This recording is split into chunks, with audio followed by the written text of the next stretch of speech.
मेरे new blog में आप सभी का स्वागत है दोस्तों। ये है करवा चौथ से संबंधित एक छोटी सी क्लिप।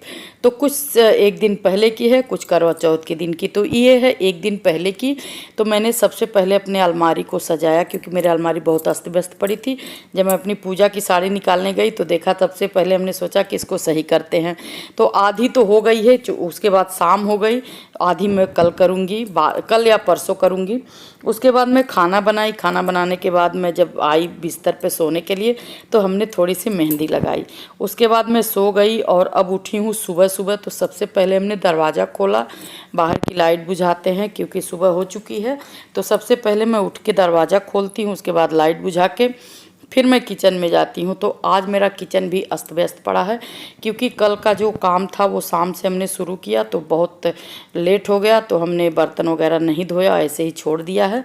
तो किचन को सबसे पहले हम अपने साफ़ करेंगे, बर्तन वगैरह धोएंगे और फिर हम अपने खाने की तैयारी करेंगे। तो सबसे पहले हमने क्या किया, दोपहर का खाना बनाने से पहले हमने जो अपनी दाल वगैरह थी उसको भिगो दिया। तो अच्छे से दाल को साफ़ किया है। ये दाल पूड़ी और फरा बनाने के लिए है।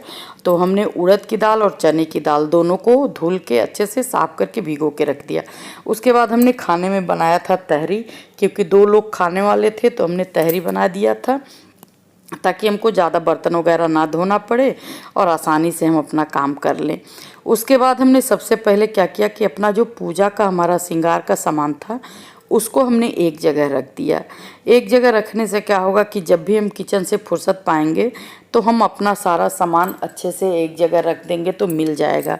नहीं तो पता चलता कहीं कुछ है कहीं कुछ है और उसको खोजने में ही टाइम निकल जाता। अब करना मुझे सारा अकेले ही है, तो कोई हाथ बटाने वाला नहीं। अगर हस्बैंड घर में रहते हैं तब तो थोड़ी मदद हो जाती है, वरना कोई नहीं है कि जो हमारा हाथ बटा सके।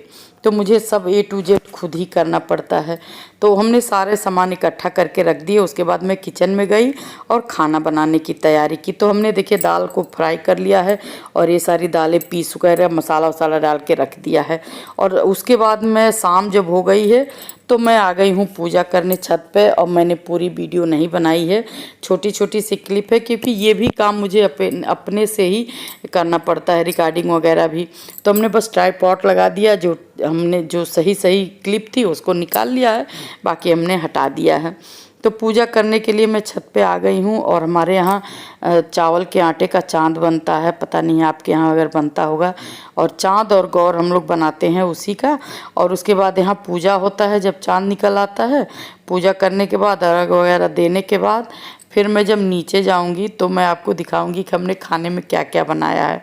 तो यहाँ मैं कर रही हूँ पूजा। हस्बैंड हमारे जो है पानी गिरा रहे थे। जब हम लोग अर्घ देते हैं, फेरा लेते हैं, तो एक किसी को होना चाहिए जो पानी गिराए। तो वो काम हस्बैंड मेरे कर रहे थे। हमेशा अक्सर करके हस्बैंड ही करते हैं। उसके बाद हमने चाँद को देखा, फिर हस्बैंड को देखा, पैर छुए और फिर मैं आ गई नीचे, क्योंकि भूख भी सबको लगी थी। हमने थोड़ी सी तहरी बस दोपहर में बनाई थी। अब मैं आपको बताती हूँ खाने में हमने क्या क्या बनाया। तो हमने बनाया है खीर, उसके बाद मटर पनीर की सब्जी, और फिर हमने बनाया है फरा, जो कि सबसे ज़्यादा ज़रूरी होता है। और ये हमने बनाया है बखीर या रसिया, जो भी आप कहते हो, ये ज़रूर बनता है। उसके बाद फरा हमने रख दिया और ये है दाल की पूड़ी। और उसके बाद हमने सादी पूड़ी भी बनाई थी, उसको हमने यहाँ नहीं रखा है। तो यही सब इसी तरह से मेरा पूरा जो करवा चौथ का पूजा था संपन्न हुआ। वीडियो अच्छी लगी हो तो लाइक कर देना, चैनल को सब्सक्राइब कर लेना, बेल भी प्रेस कर देना, ताकि जब भी वीडियो अपलोड करें तो नोटिफिकेशन आपको मिलता रहे। मिलते हैं नेक्स्ट वीडियो में, तब तक के